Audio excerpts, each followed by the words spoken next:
प्रेम से बोले श्री सद्गुरुदेव भगवान की, बोल साचे दरबार की। जैसा कि आप लोग नामदेव का नाम सुना होगा, नामदेव का नाम सुना है कि नहीं? नामदेव एक ऐसे भक्त हुए कि नामदेव जिस वक्त भगवान को पुकारे उस वक्त भगवान को आना पड़ता था। ऐसा भक्त थे नामदेव। नामदेव को बुलाने में देर हो जाए लेकिन भगवान को आने में देर नहीं होती थी। ऐसा भक्त थे नामदेव।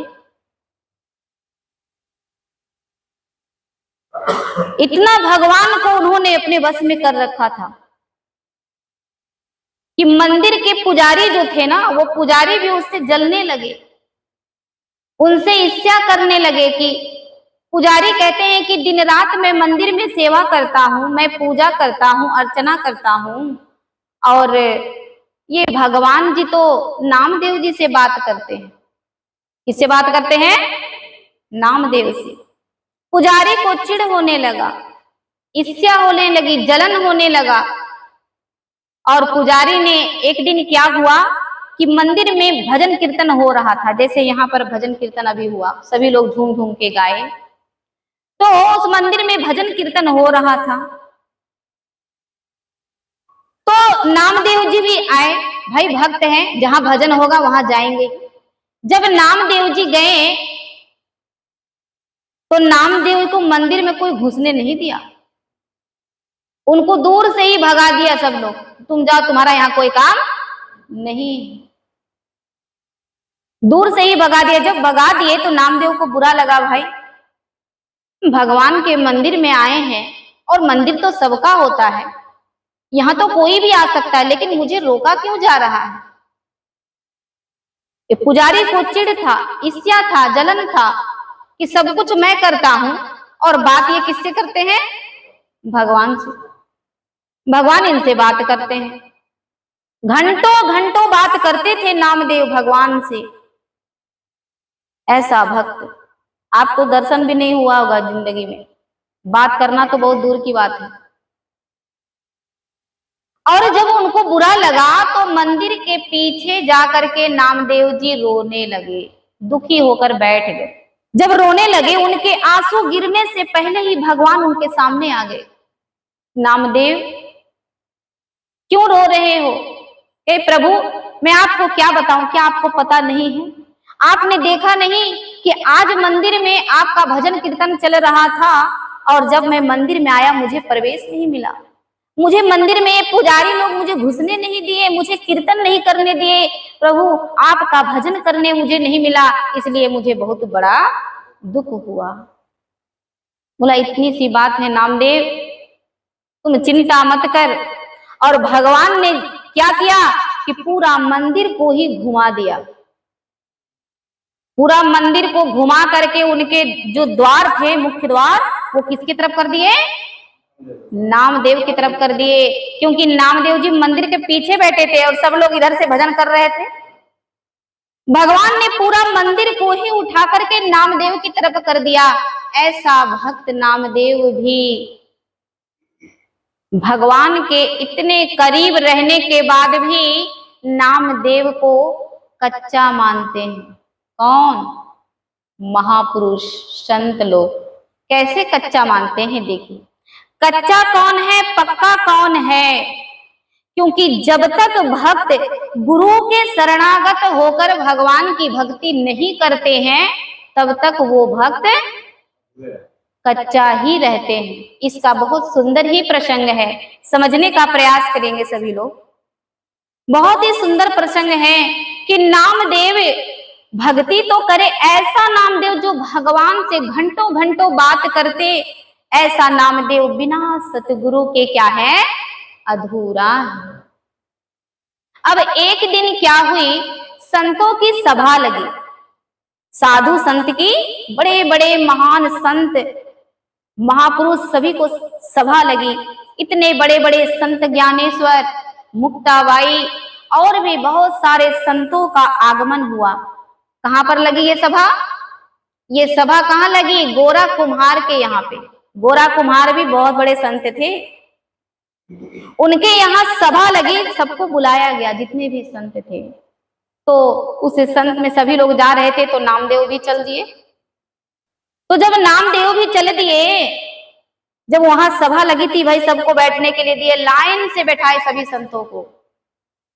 कैसे बैठाए? लाइन से। और गोरा कुम्हार, नाम से ही पता चलता है कि कुम्हार क्या करते हैं, जोर से बोलिए, बर्तन बनाते हैं। और जब बर्तन बनाते हैं तो गोरा कुम्हार क्या करते हैं, एक थापी रहता है उसके पास, बर्तन को ठोकने वाला है ना, उससे क्या करते हैं, ठोक ठोक करके देखते हैं। ये जो उसको जब पकाते हैं ना, तो ठोक करके देखते हैं कि ये कच्चा है या पक्का है।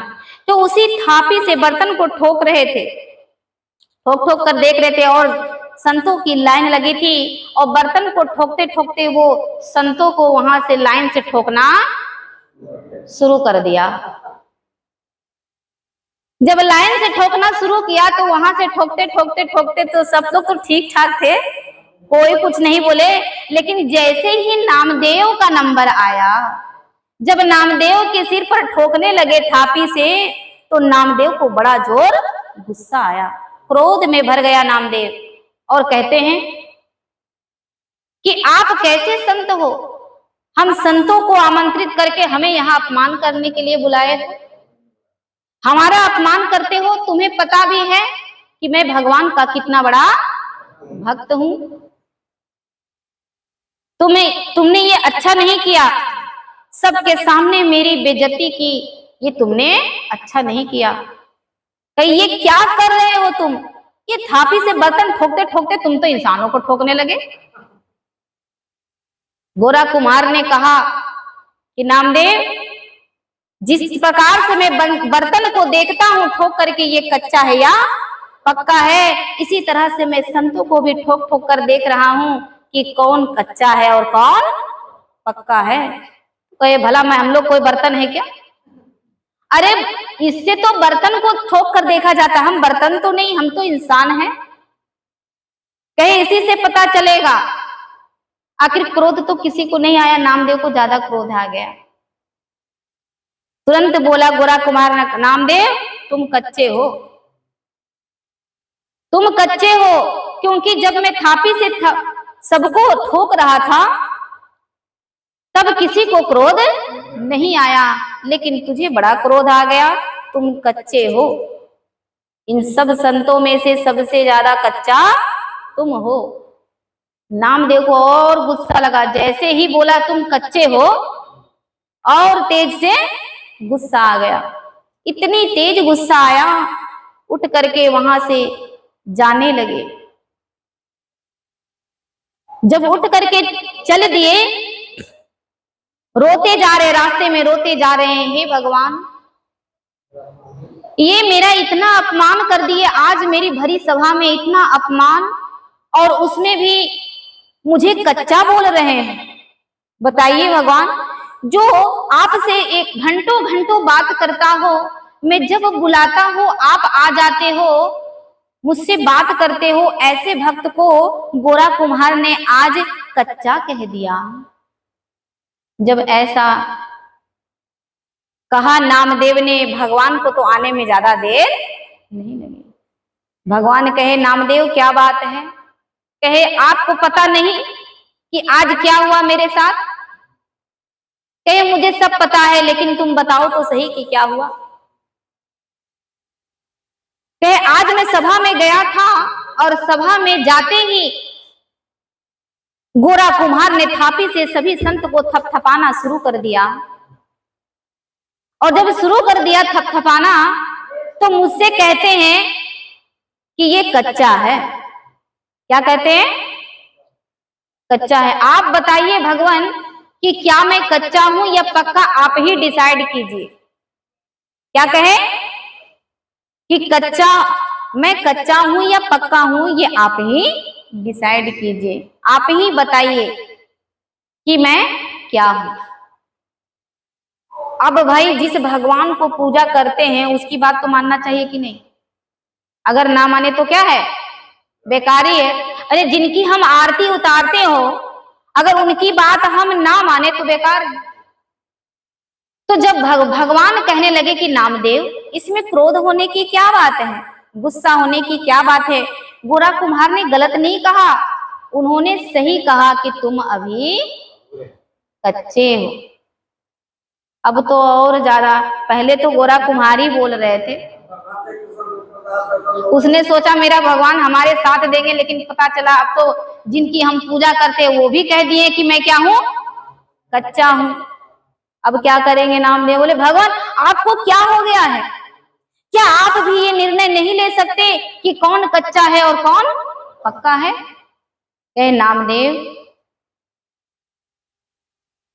उसने सही कहा कि कच्चा है, तो अभी कच्चा है क्यों? क्योंकि गुरु के बिना कोई भी भक्त कितना भी मुझ में तल्लीन क्यों ना हो जाए, वो भक्त कच्चा ही होता है, और एक थापी पड़ने पर वो टूट जाता है, बिखर जाता है। इसीलिए हमारे जीवन में गुरु आवश्यक होता है, क्योंकि पक्का कौन बनाते हैं? गुरु बनाते हैं पक्का। ठोक ठाक के देखते रहते, कितने तो इसी में टूट जाते हैं ना। गुरु क्या करते हैं? ठोक ठाक के देखते हैं अपने शिष्य को, ठोक ठोक के देखते, कोई भी हो, चाहे हम हो चाहे आप हो, बिना ठोकाई का काम नहीं चलने वाला।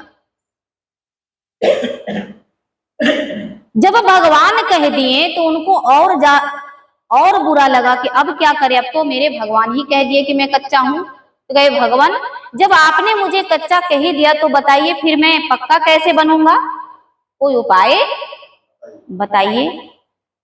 जब नामदेव जी ने उपाय पूछा तब कहे कि नामदेव, तुम किसी महापुरुष के शरण में जाओ, इसी संत के शरण में जाओ, उनसे आत्मज्ञान प्राप्त करो, और जब तुम्हें आत्मज्ञान प्राप्त होगा तभी तुम्हारी भक्ति सफल होगी, तभी तुम्हारी भक्ति पूर्ण होगी, वरना ये जीवन अधूरा है, तुम्हारी भक्ति भी अधूरा है। कौन बोल रहे हैं? भगवान कह रहे हैं। अब विचार कीजिए, भगवान इतनी बड़ी बात कह दे तो करना चाहिए कि नहीं? तो कहे कहाँ मिलेगा, कौन से गुरु मिलेंगे इतने बड़े संसार में, और जब बताई दिए तो कम से कम गुरु भी बताई दीजिए। तो कह दिए कि जाओ, यहां से कुछ दूरी पर एक बिसोफा खेचर नाम के एक बहुत बड़े संत हैं, उस संत के पास जाओ, वही तुझे आत्मज्ञान देंगे, वही तुम्हारा उद्धार करेंगे। उन्हीं के शरणागत होकर जब तुम भक्ति करोगे तो तुम्हारी भक्ति पूर्ण होगी। नामदेव जी चल दिए बिसोफा खेचर को खोजने के लिए। जब गए किसी गांव में, जिस गांव में वो रहते थे, तो बहुत ढूंढा। नामदेव जी गांव में घूम रहे हैं, खोज रहे हैं, जब नहीं मिले तो दो चार बच्चे खेल रहे थे। बच्चों से पूछा कि भाई ये बताओ, क्या बिसोफा खेचर का घर यही है? बोला हाँ, घर तो यही है।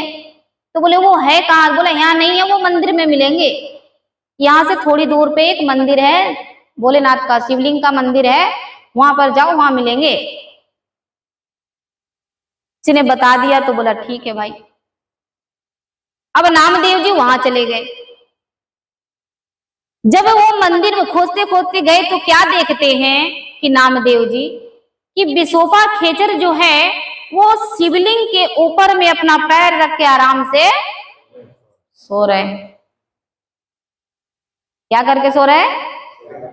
शिवलिंग के ऊपर। अगर आप किसी पुजारी को, पंडित को या संत को शिवलिंग के ऊपर पैर रख करके सोते हुए देखेंगे तो आप क्या सोचेंगे? अरे कुछ तो मन में विचार आएगा कि नहीं? कुछ विचार आएगा मन में। बोले ये क्या कोई संत है? अरे इस संत को ये भी नहीं पता है कि भगवान के ऊपर पैर रख करके सोना नहीं चाहिए। जब उसे इस बात की ज्ञान नहीं है तो ये हमें क्या ज्ञान देगा? नामदेव के मन में कैसा विचार आया? ऐसा ही जैसे हम लोग के मन में आता है। देखिए इसलिए तो कच्चा बोले, क्योंकि गुरु के प्रति कोई श्रद्धा और संत की पहचान भी इतनी आसान नहीं होता। अब भगवान की बात भी उनको डाउट लगने लगा धीरे धीरे। क्या लगने लगा? हे भगवान कैसी जगह मुझे भेज दिए।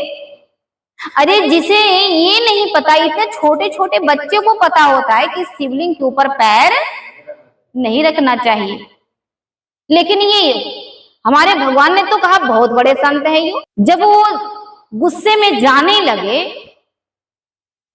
तो बिसोफा खेचर की आंख खुली। उसे पता था कि कौन आया है मेरे नजदीक, और जब आंख खुले तो उस नामदेव को कहते हैं, अरे निमिया। क्या कहे? अब देखिए और अपमान। वो सोचने लगा नामदेव कि मैं इतना बड़ा भक्त हूं, लोग मेरी नाम बड़ी इज्जत से लेते हैं, और इस संत को तो बोलने का भी ढंग नहीं है। ये कैसे बोल रहा है मुझे अरे निमिया, जो आज तक किसी ने भी नहीं कहा। सभी लोग मुझे भक्त नामदेव कहते हैं, लेकिन ये कैसे संत हैं जो अरे लगा रहे हैं, अरे। और गुस्से में तिलमिला गए। विसोफा खेचर ने कहा, अरे निमिया कहाँ जाता है? अरे कहाँ जा रहे हो? क्या जिस काम के लिए आए हो वो नहीं करोगे? इतना सुन करके गुस्से से और भर गया नामदेव और कहते हैं, क्या करूंगा मैं? अरे आपको तो इतना भी पता नहीं है कि शिवलिंग के ऊपर पैर रख करके सोना नहीं चाहिए, पर आपने तो शिवलिंग के ऊपर पैर रखा, भगवान के ऊपर पैर रख दिया, मैं आपसे क्या ज्ञान प्राप्त करूंगा?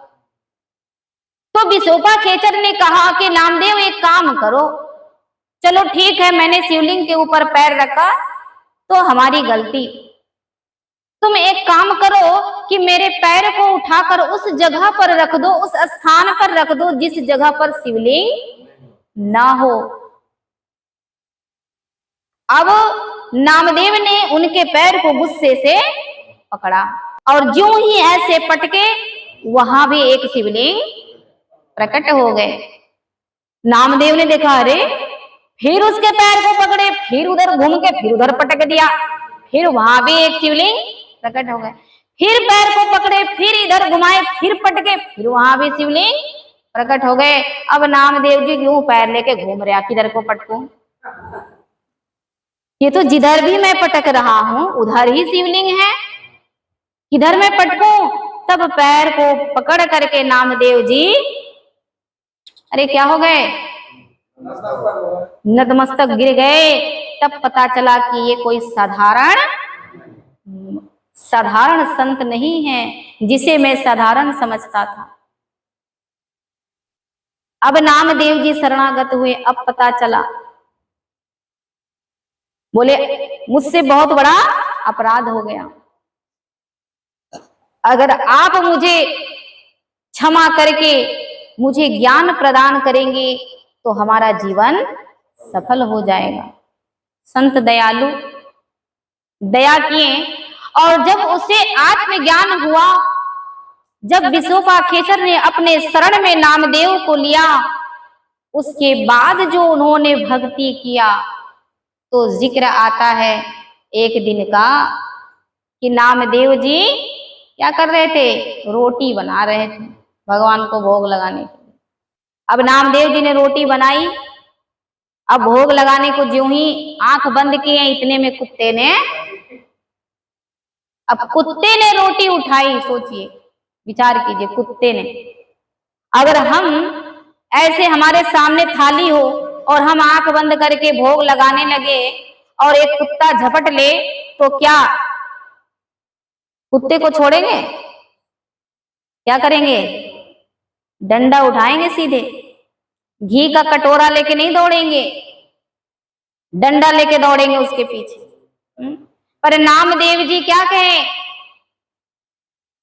कि नामदेव ने पकाई रोटी, कुत्ते ने उठाई, और पीछे घी का कटोरा लिए जा रहे, बोले रूखी तो ना खाओ, थोड़ा घी तो लेते जाओ, तेरा मेरा एक नूर, फिर काहे को हुजूर, तेने शकल बना ली है स्वान की, और किसी सूझ वाले आँख ने पहचान की कि जर्रे जर्रे में है झांकी भगवान की। किसी सूझ वाले आँख ने पहचान की। आखिर जर्रे जर्रे में उससे पहले भगवान को पूजते तो थे सब कुछ, लेकिन हर जगह वो भगवान को देखते नहीं थे। लेकिन गुरु का ऐसा ज्ञान नामदेव को जब प्राप्त हुआ तो कुत्ते में उन्होंने अपने भगवान की पहचान कर लिया। ये कुत्ता नहीं है, कुत्ते अगर रोटी सूखे खाएंगे तो उनके मुंह में कहीं चुभ ना जाए, इसलिए घी का कटोरा लेकर के दौड़ रहे कि हे प्रभु रूखा रोटी ना खाओ, थोड़ा उसमें घी, अरे घी चपड़ लो थोड़ा, सही हो जाएगा, नरम हो जाएगा। तो ये प्रेम था, ये नामदेव की भक्ति। ऐसा ऐसा नामदेव जैसा भक्त भी बिना गुरु के क्या थे, अधूरे।